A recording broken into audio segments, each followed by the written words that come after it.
আল্লাহ নবী এক তারিখে সাহাবীদেরকে নিয়ে আমার নবী রাস্তায় চলতে লাগলেন।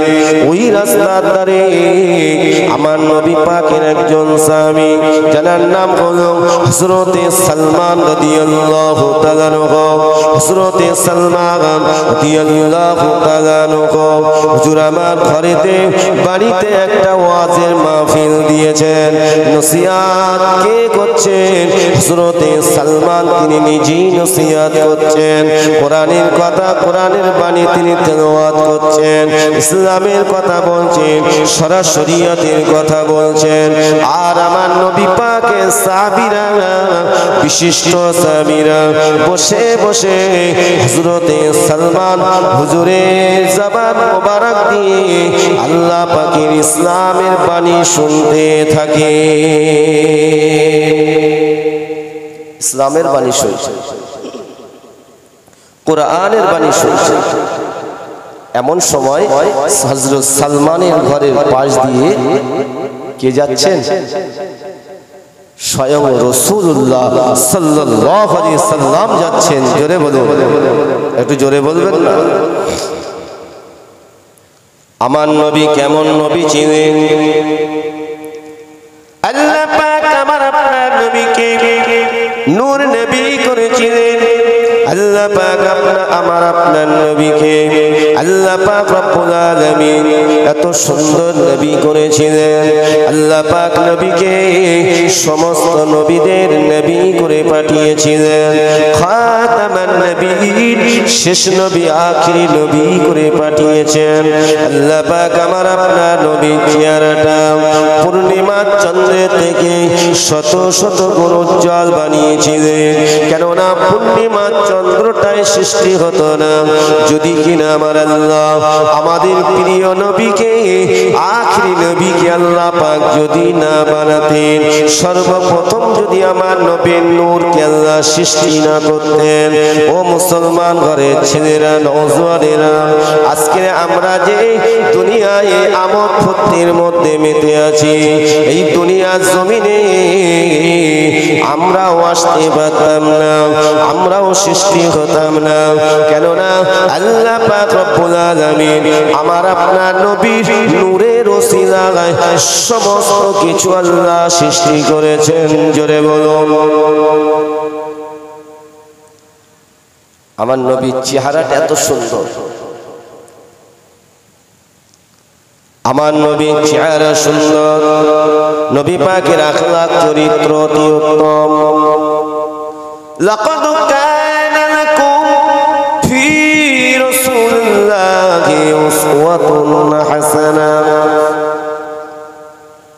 আল্লাহ পাক আমার আপনার নবীকে উত্তম চরিত্রবান নবী করে পৃথিবীর জমিন আল্লাহ পাঠিয়ে দিয়েছিলেন। ও ভাইজানেরা, ও মুরব্বী আব্বা জানেরা, নবীকে আল্লাহ পাক আল আমিন সত্যবাদী নবী করে পাঠিয়েছিলেন। আমার আপনার নবীর চেহারাটা এত সুন্দর, সাহাবীরা বর্ণনা করে আল্লাহ নবী, দয়া নবী যখন নসিহত করতেন, আমরা আমাদের নবী জবান মুবারকের নসিহতটা শুনতাম, আল্লাহর কোরআনের কথা শুনতাম, দ্বীনের কথা শুনতাম, নামাজের কথা শুনতাম। আল্লাহ নবী সাহাবীরা বর্ণনা করেন নবী পাক সাল্লাল্লাহু আলাইহি সাল্লামের জবান মুবারকের কথাটা এত মিষ্টি, এত মিষ্টি, এত মিষ্টি, এত সুমধুর, আমরা ভাষায় বলে বোঝাতে পারি না। জোরে বলুন সুবহানাল্লাহ। আল্লাহ পাক নবীকে এত সুন্দর নবী করেছিলেন। আল্লাহ নবী সাহাবীরা বর্ণনা করে নবী যখন নসিহত করতেন, আল্লাহ নবী দয়ার নবী রাহমাতাল লিল আলামিন নবী পাকে ওই আমার নবীর কথার সঙ্গে নূর বার হয়ে যেত। আল্লাহ নবীর সামনে দুটো দাঁতের ফাঁকা দিয়ে নূর আর নূর বার হয়ে যেত। নবী পাকে সাহাবীরা বর্ণনা করে যে আমরা সচক্ষে দেখতে পেতাম।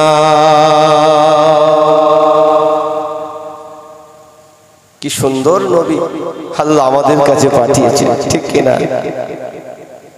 কেন? খাস ভাবে আল্লাহ মানবের কাছে নবী রাসূল পয়গম্বর কেন পাঠালেন? আপনার বলে আল্লাহ পাক যত মাখলুক সৃষ্টি করেছেন সমস্ত মাখলুকের মধ্যে সেরা কোন মাখলুক? জোরে বলে। ওয়ালাকাদ কাররামনা বানি আদম, আল্লাহ পাক রব্বুল আলামিন আমার আল্লাহ তাআলা জানিয়ে দেন যে আমি আদম এবং আদমের আওলাদদিগকে সব থেকে সেরা করেছি। একটু জোরে হবে না? আমরা আদমের আওলাদ তো নাকি? কথা বলে আমরা আদমের আওলাদ, আল্লাহ আমাদেরকে সেরা করেছেন। শুধু সেরা করেন নাই, আল্লাহ পর আয়াতে জানিয়ে দিলেন লাকাদ খালাকনাল ইনসানা ফি আহসানি তাকওয়িম। আল্লাহ পাক রব্বুল আলামিন জানিয়ে দেন যে আমি মানবকে সব থেকে সুন্দর করে তৈরি করেছি। একটু জোরে বলা যাবে না সুবহানাল্লাহ? আল্লাহ আমাদের সুন্দর করেছেন তো নাকি? না জন্তু জানোয়ারের নাই করেছেন? না না, আল্লাহ পাক আমাদেরকে সুন্দর করে তৈরি করেছেন। আল্লাহ আমাদের বড় ভালোবাসেন, আল্লাহ আমাদের বড় প্রিয়ার করেন। আল্লাহ পাক এই জন্যই খাস ভাবে আমার আল্লাহ পাক নবী রাসূল পয়গম্বর এবং আসমানি কিতাব আমার আল্লাহ খাস ভাবে এই মানব জাতির কাছে পাঠিয়ে দিয়েছেন।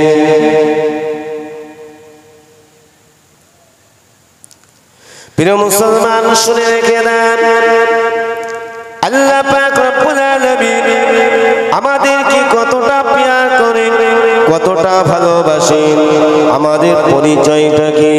আল্লাহ যেমন আমাদেরকে শ্রেষ্ঠ মাখলুকে মর্যাদা দিয়েছেন, তদরূপ আল্লাহ পাক রব্বুল আলামিন শ্রেষ্ঠ নবীর উম্মতির মর্যাদা দান করেছে।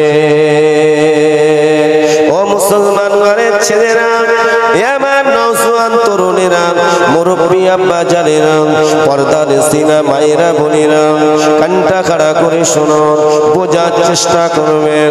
তাই আমার নবী দয়ার নবী রহমাতাল লিল আলামিন নবী আমার যখন কদম ফেলে হযরতে সালমানের ঘরের পাশ দিয়ে হেঁটে হেঁটে যেতে লাগলেন, আল্লাহ নবী দয়ার নবী নূর নবী চেহারা মুবারকটা দেখতে পেলেন।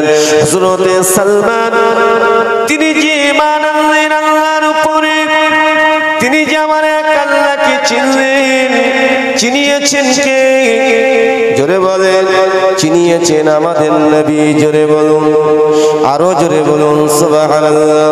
তিনি যে কোরআন পেয়েছেন কার ওসিলায়? নবী পাকের ওসিলায়। আমার আপনার নবীর ওসিলায় পেয়েছিলেন। সেই নবী দয়ার নবী রহমাতাল লিল আলামিন নবী আমার হযরতে সালমানের ঘরের পাশ দিয়ে যাচ্ছেন। তাই সালমান রাদিয়াল্লাহু তাআলা হুজুর তিনি চিন্তা করছেন, না না না না, আমি কখনোই ওয়াজ করতে পারি না, নসিহত করতে পারি না। যে নবীর শানে আমি দরুদ পড়ছি, যে নবীর শানে আলোচনা করছি, এখানে আল্লাহ পাকে জিকির হচ্ছে, আল্লাহ তাসবিহ পাঠ করা হচ্ছে। আমার আল্লাহ পাক জানার ওসিলায় আল্লাহ কবুল করবেন। সেই মুহাম্মাদুর রাসূলুল্লাহ সাল্লাল্লাহু আলাইহি সাল্লাম আমার ঘরের পাশ দিয়ে যাচ্ছে, এই মজলিসের পাশ দিয়ে যাচ্ছে। আমি ওয়াজ করতে পারি না, আমি নসিহত করতে পারি না। তাই হযরতে সালমান ওয়াজ বন্ধ করে দিয়ে ছুটে ছুটে ছুটে ছুটে আল্লাহ নবী দয়া নবী নূর নবী হাবিবুল্লাহ জনাবে মুহাম্মাদুর রাসূলুল্লাহ সাল্লাল্লাহু আলাইহি সাল্লামের কাছে চলে গেলেন। আল্লাহ নবীর কাছে গিয়ে আমার নবীকে সালাম দিলেন, আসসালামু আলাইকা ইয়া রাসূলুল্লাহ, আসসালামু আলাইকা ইয়া হাবিবাল্লাহ।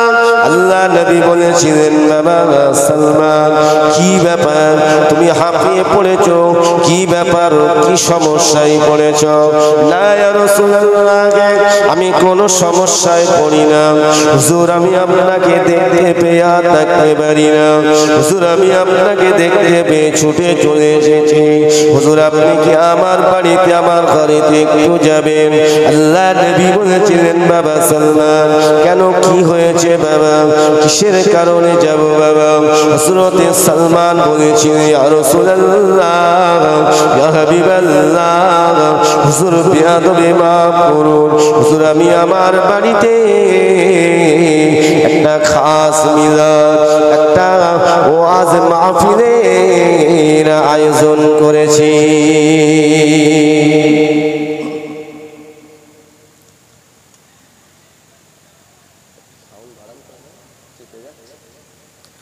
ও ভাইয়েরা ও আমার মুরব্বি ভাইয়েরা আল্লাহ নবী দয়া নবী রাহমাতাল লিল আলামিন নবী আমার বলেছিলেন এ বাবা সালমান তুমি যে ঘরেতে বাড়িতে যে তুমি ওয়াজ মাহফিল করেছো এই মাহফিলটা কোন উদ্দেশ্যে কিসের জন্য করেছো হযরত সালমান বলেছিলেন ইয়া রাসূলুল্লাহ ইয়া হাবিবাল্লাহ হুজুর আমি মাহফিল করেছি আল্লাহ এবং আল্লাহ রাসূলের মহব্বতে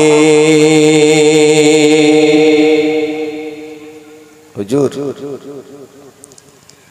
সেখানে আপনি যাচ্ছেন আমি ওয়াজ কিভাবে করি কিভাবে নসিহত করি হুজুর আপনি যদি একটু ওই মজলিসে হাজির হতেন তাহলে আমি বড় খুশি হয়ে যেতাম কারণ আপনি যদি খুশি হয়ে যান আমার আল্লাহ খুশি হয়ে যাবে জোরে বলে সুবহানাল্লাহ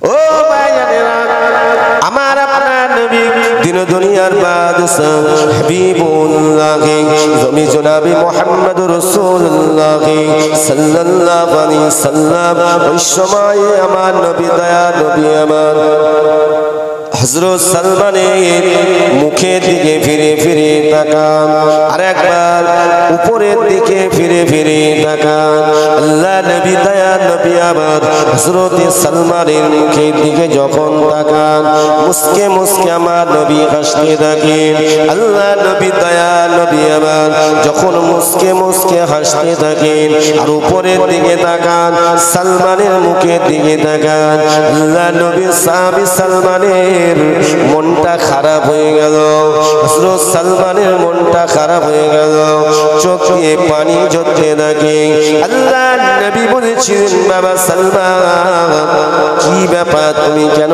কাঁদতে লেগেছো কিসের জন্য তুমি কাঁদতে লেগেছো ওই সময় হযরত সালমান বলেছিলেন ইয়া রাসূলুল্লাহ ইয়া হাবিবাল্লাহ হুজুর বিয়াদবি মাফ করুন হুজুর আমি সালমান যে মাহফিল আয়োজন করেছে হুজুর আপনি কি ওখানে যাবেন না আল্লাহ নবী বলেছিলেন কেন বাবা হুজুর এই জন্য আমি কাঁদতে লেগেছি আল্লাহ নবী বলেছিলেন কেন এ বাবা সালমান আমি কি তোমাকে না বলেছি বলছে না হুজুর তবে আপনি কেন উপরের দিকে তাকান আর আমার মুখের দিকে ফিরে ফিরে তাকিয়ে হাসতে থাকেন আল্লাহ নবী বলেছিলেন এ বাবা সালমান শুনে রেখে দাও বাবা শুনে রেখে দাও কেন আমি তোমার মুখের দিকে ফিরে তাকিয়ে হাসতে লেগেছি এর যথেষ্ট কারণ রয়েছে বাবা আমি রাসূলুল্লাহ যখন তুমি আমাকে শুনিয়েছ আমি উপরের দিকে তাকালাম লক্ষ্য করে দেখি আল্লাহ পাকের অগণিত রহমতি ফেরেশতারা ওই মাহফিলের উপরে হাজির হতে লেগেছে জোরে হবে না ও কপিলাসার গ্রামের বাসিন্দারা আশেপাশে গ্রামের বাসিন্দারা এই মাহফিল কমিটি ভাইরা এই গ্রামবাসী যুবক ভাইরা, মুরব্বী আব্বা জানেরা, পর্দানেসিনা মায়েরা বোনেরা, চিন্তা করেন এই মজলিসের কত বড় ফজিলত, এই মাহফিলের কত বড় ফজিলত। আল্লাহ নবী দয়ার নবী বলেছিলেন, বাবা সালমান, ওই মাহফিল, তুমি যে মাহফিলটা দিয়েছো, ওই মাহফিলটা আমার আল্লাহ পাকের দরবারে কবুল হয়ে গিয়েছে। একটু চিল্লে বলুন সুবহানাল্লাহ। ও ভাইয়েরা, আমার নবী তাই জানিয়ে দিয়েছে, যেখানে মাহফিল হয়, আল্লাহ পাক আল্লাহ তাআলা জিকির গায়, আল্লাহর কোরআন তেলাওয়াত হয়, আমি নবী আমার শানে দরুদ সালাম গায়, ওই মাহফিলে আল্লাহ পাকের রহমতি ফারিস্তারা নাজিল হয়ে যায়। আমাদের সেই চোখ নেই, আমরা দেখবো কি করে, ঠিক কিনা? মাহফিলটা হয়েছে ভালো না খারাপ? জোরে বলুন।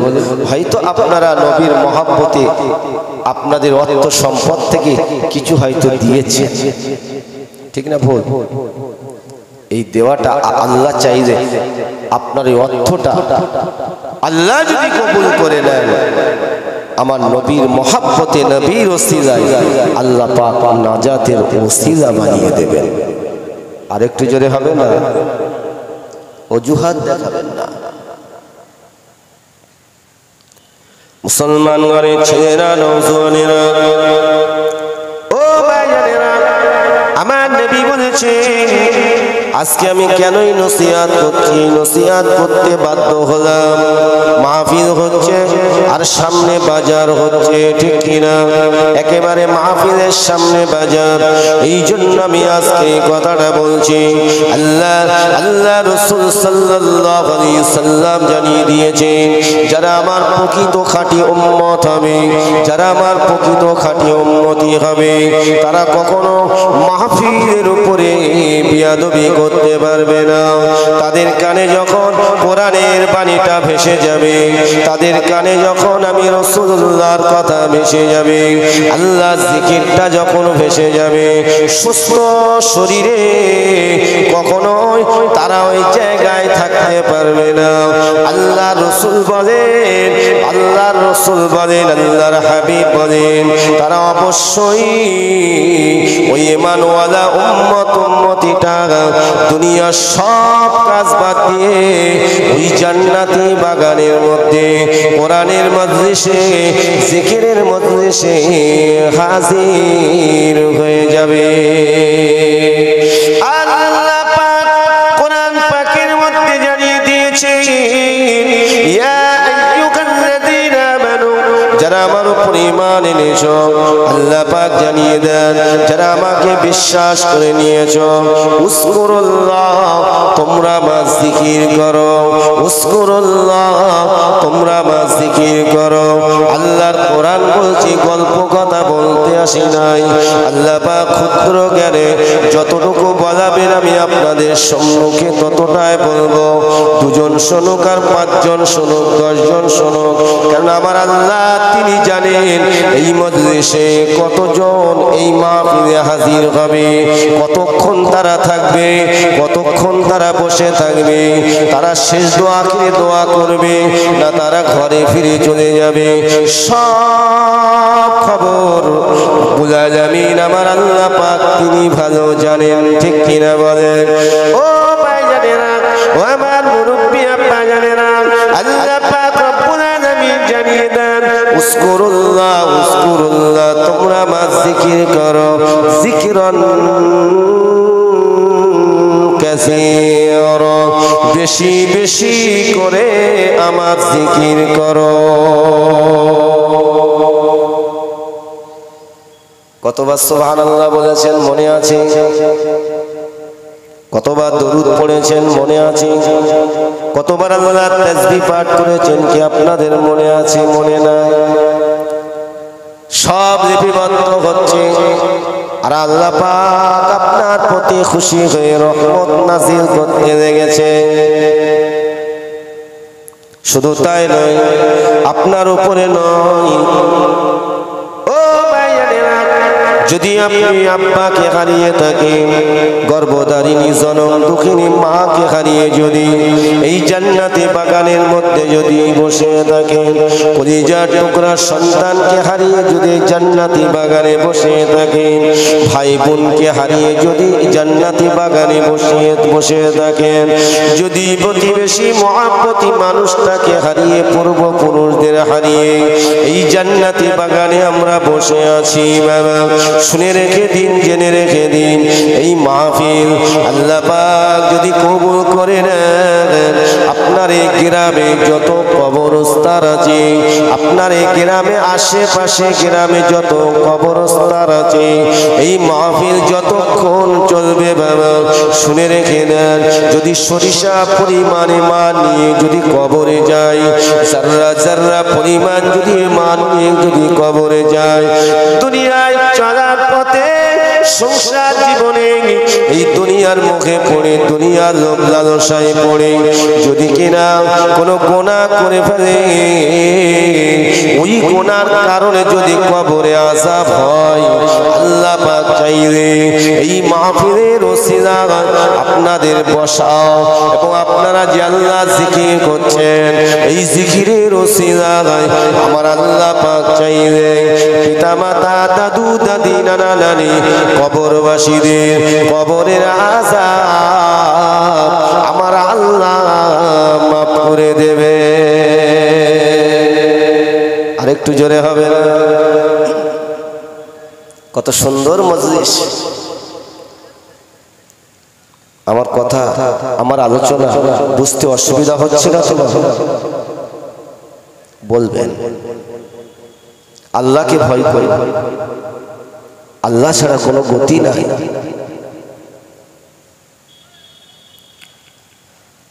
আল্লাহ আমাদের সৃষ্টিকর্তা, আল্লাহ পাক হলেন আমাদের স্রষ্টা, আমরা হলাম আল্লাহ পাকের সৃষ্টি। আল্লাহ হলেন আমাদের খালিক, আমরা হলাম আল্লাহ পাকের মাখলুক। ঠিক কিনা? রিজিক কে দেন? কথা বলেন। দুনিয়ার রাজা বাদশা নেতা মন্ত্রী আমাদের কি খাওয়ান? না না না না না না।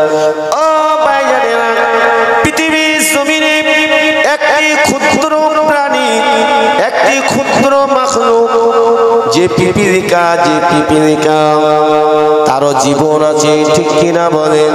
ওই পিপিলিকা আপনার আমার পায়ের তলায় পড়ে অনেক মারা যায়। ঠিক কিনা বলেন? ওই ছোট্ট পিপিলিকা তার জীবন আছে।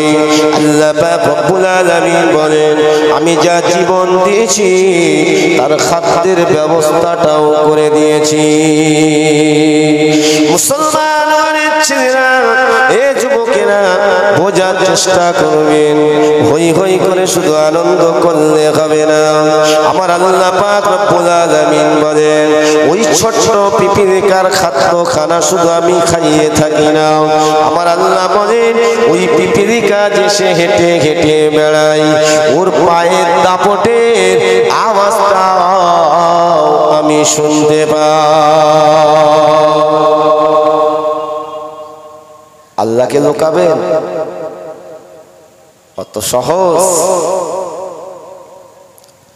ইন্নাল্লাহা আলিমুম বিযাতিস সুদূর। আপনি কোন আশায়, কি কারণে এখানে বসে আছেন, এই খবরটা আমার আল্লাহ রাখেন। জোরে বলে সুবহানাল্লাহ। মুসলমান ঘরের ছেলেরা, নওজওয়ানেরা, আমার মুরব্বী আব্বা জানেরা, ঠান্ডা মাথায় বোঝার চেষ্টা করবেন। আল্লাহ পাক তিনি আমাদের রিজিক দাতা, আল্লাহ রিজিক দেনওয়ালার মালিক। কেননা আল্লাহ স্বয়ং কোরআন পাকের মধ্যে জানিয়ে দিয়েছেন, ইন্নাল্লাহা খায়রুর রাযিকিন। আল্লাহ পাক তিনি স্বয়ং জানিয়ে দিয়েছেন, নিশ্চয়ই রিজিক দেনওয়ালার মালিক হলাম আমি আল্লাহ। একবার জোরে বলা যাবে সুবহানাল্লাহ। ভাইয়ারা, তাই আল্লাহ পাক বলেন, আমি তোমাকে এত সুন্দর করে তৈরি করেছি, আমি তোমাকে আমার সব থেকে প্রিয় আমার হাবিবের উম্মতির মর্যাদা দিয়েছি। এত বড় নিয়ামত পেয়ে যেন নেমখারামি করো না, আমার বিরুদ্ধে যেন চলো না, আমার হুকুমকে যেন অমান্য করে চলো না। আমার ফরজে আইন যেটা সেটা তোমরা পালন করো, আমার যেটা আদেশ সেটা পালন করো। তা'মুরুনা বিল মা'রুফি ওয়া তানহাউনা আনিল মুনকার। আল্লাহ পাক স্বয়ং কোরআন পাকের মধ্যে জানিয়ে দিলেন, এ বান্দা বান্দিরে, তুমি নিজে সৎ কাজ করো আর অপরকে সৎ কাজের আদেশ করো। ওয়া তানহাউনা আনিল মুনকার, নিজে অসৎ কাজ থেকে বিরত থাকো আর অপরকে অসৎ কাজ থেকে বিরত থাকার জন্য বলো। এই আয়াতের উপরে আমল করতে পারছি? কথা বলে না। যদি আমল করতে পারে তাহলে আপনি ভাগ্যবান, আর যদি এর বিপরীত হয়েছে তাহলে বাবা কপাল ফাটা। ভাইয়ারা, আল্লাহ পাক রব্বুল আলামিন বলেন, আমার ওই বান্দা ওই বান্দিটা যে কিনা আমার নিয়ামত পেল, আমার শুকরিয়া আদায় করতে পারল না,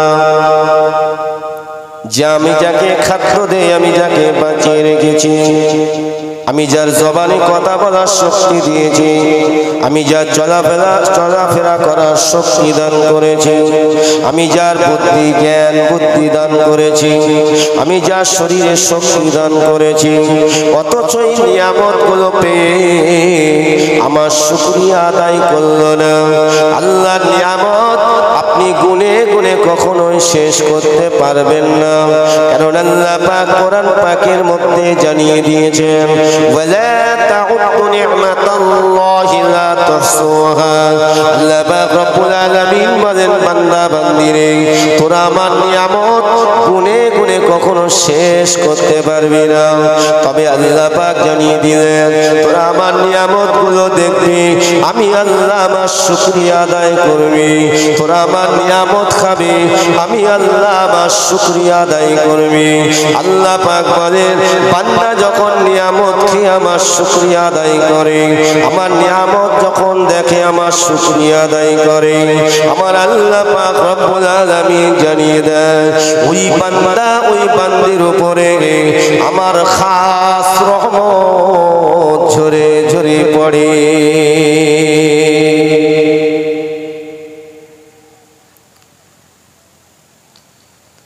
আল্লাহর নিয়ামত আমরা পাচ্ছি তো নাকি? হ্যাঁ না বলেন? পাচ্ছি, শুকরিয়া আদায় করেছি। দিনে রাতে কবার নামাজ পড়ি?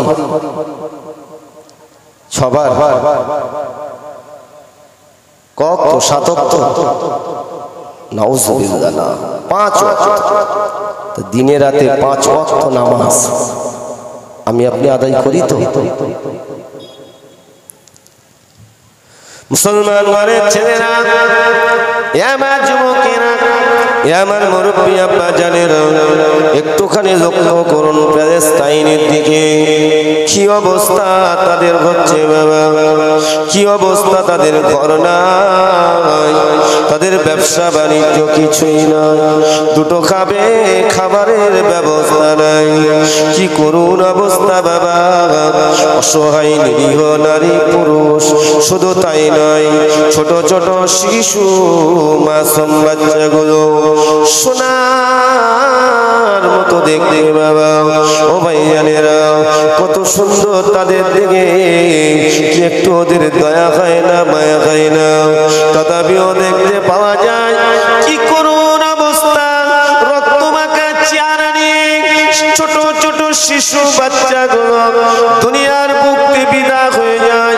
ওই সমস্ত যারা কিনা এমন করে দুনিয়ার নেতৃত্বটা টিকিয়ে রাখার জন্য, নিজের অস্তিত্বটা টিকিয়ে রাখার জন্য, ও ভাইয়ানেরা, এমন করে অসহায় ব্যক্তিদের উপরে যারা জুলুম করে, অত্যাচার করে, আমার আল্লাহ পাক কখনো সইবে না। ঠিক কিনা বলো? কারণ আল্লাহ পাক রব্বুল আলামিন জানিয়ে দিয়েছেন, বান্দা বান্দি শুনে রেখে দে, আমি আল্লাহ পাক তোমাদের জানিয়ে দিলাম, আমি তোমাদেরকে পৃথিবীর জমিনে কিছু সময়ের জন্য ছেড়ে রেখে দিয়েছি, কিন্তু আমি ছাড় দেব না।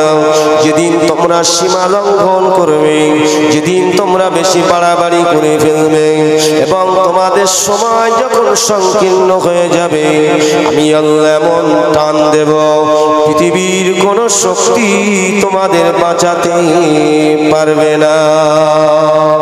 ও ভাইয়েরা, আমার আল্লাহ পাক জানিয়ে দেন, যারা আমার একত্ববাদকে স্বীকার করে, যারা আমার কোরআনকে পৃথিবীর বুকে মজবুত করে রাখার জন্য, সত্য কথা বলার জন্য, ন্যায়ের পথে চলার জন্য, হকের উপরে চলার জন্য, সত্যের উপরে চলার জন্য, ওই সমস্ত জালেম অত্যাচারীদের কাছে অত্যাচারিত হয়ে যদি তাদের মৃত্যু হয়ে যায়, আমার আল্লাহ পাক জানিয়ে দেন, ওই ঈমানওয়ালার মৃত্যুটা শহীদের মৃত্যু হবে।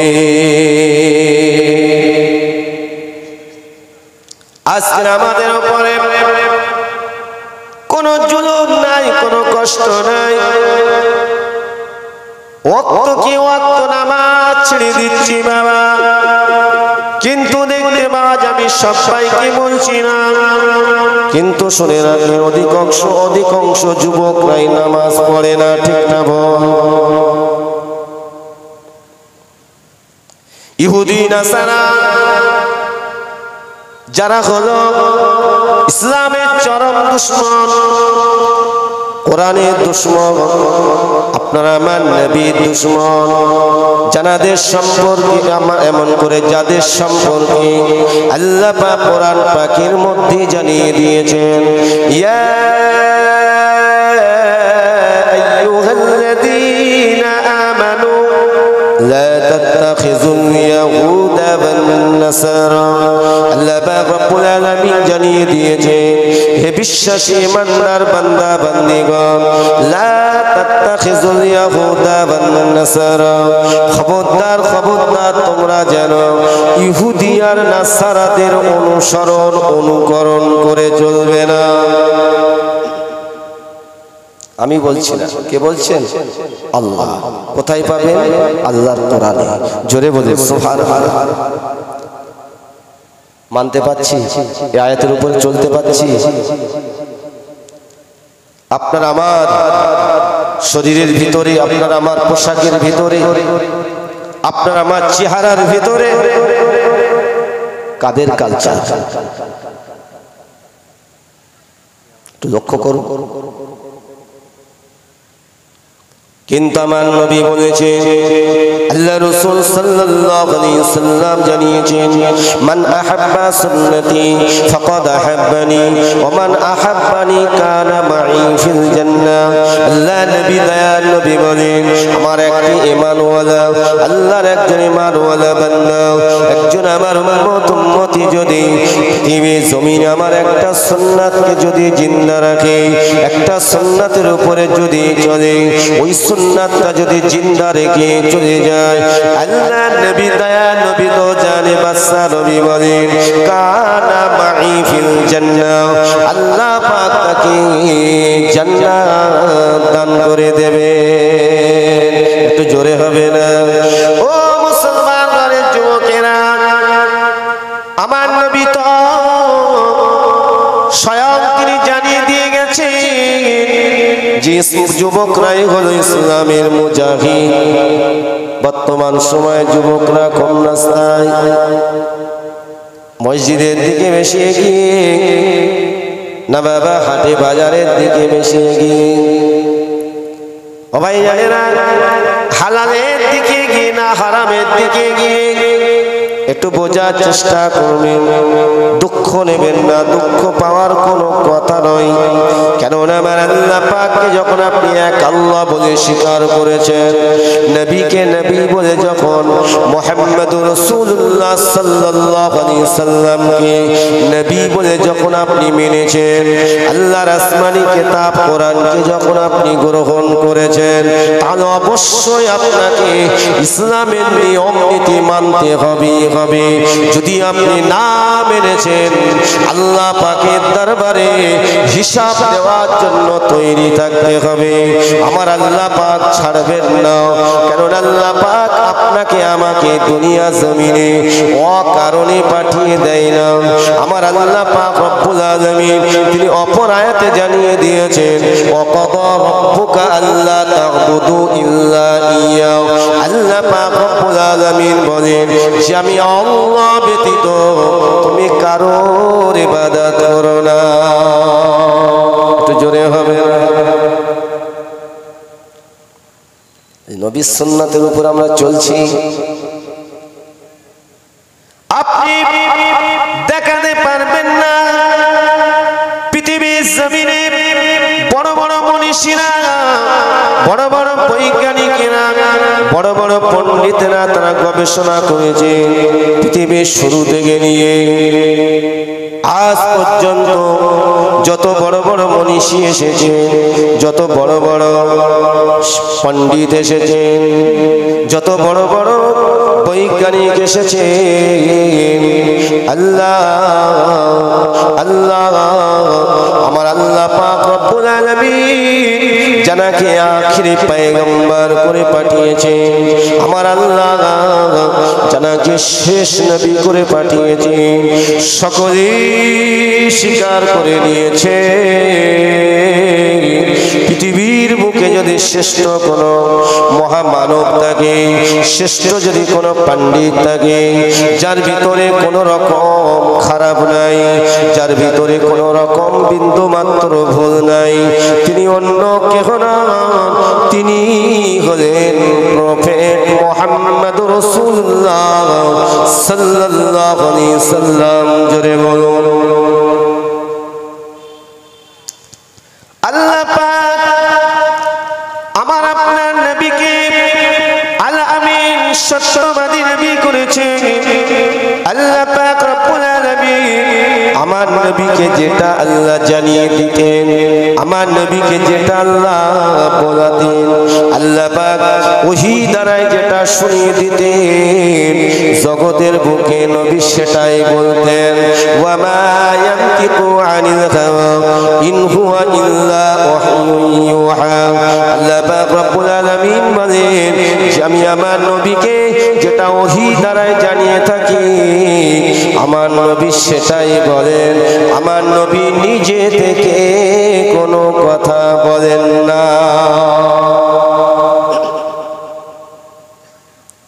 সেই নবীকে মানবেন না? যদি মানেন নবীর আদর্শটা তো মানতে হবে। যারা মেনেছিলেন আজকে তারা শান্তিতে কবরে জান্নাতি বিছানায় আরাম করছে। জোরে বলো ভাইয়ানেরা, মুরব্বী, আপনারা জানেন আমার নবী সবচেয়ে প্রাণ প্রিয় সাহাবী হযরত আবু বকর সিদ্দিক রাদিয়াল্লাহু তাআলা আনহু, হুজুরের কথা মনে পড়ে যায়। বলবে একটু আমার নবীর সাহাবী হযরত আবু বকর, যিনি আমার নবীর পাশে শুয়ে আছেন। জোরে বলেন সুবহানাল্লাহ। অনেকক্ষণ দরুদ হয় না, একটু মহব্বতে দরুদ পড়েন তো।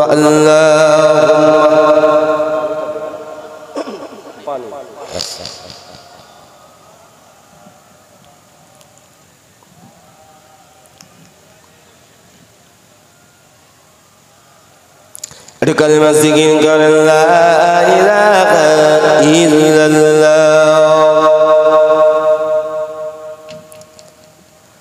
লা ইলাহা ইল্লাল্লাহ,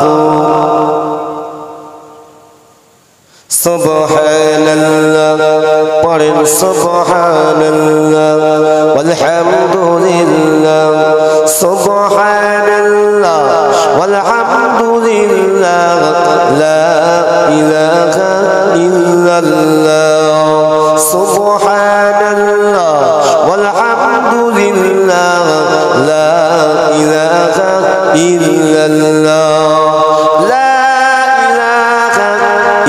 ইল্লাল্লাহু মুহাম্মাদুর রাসূলুল্লাহ।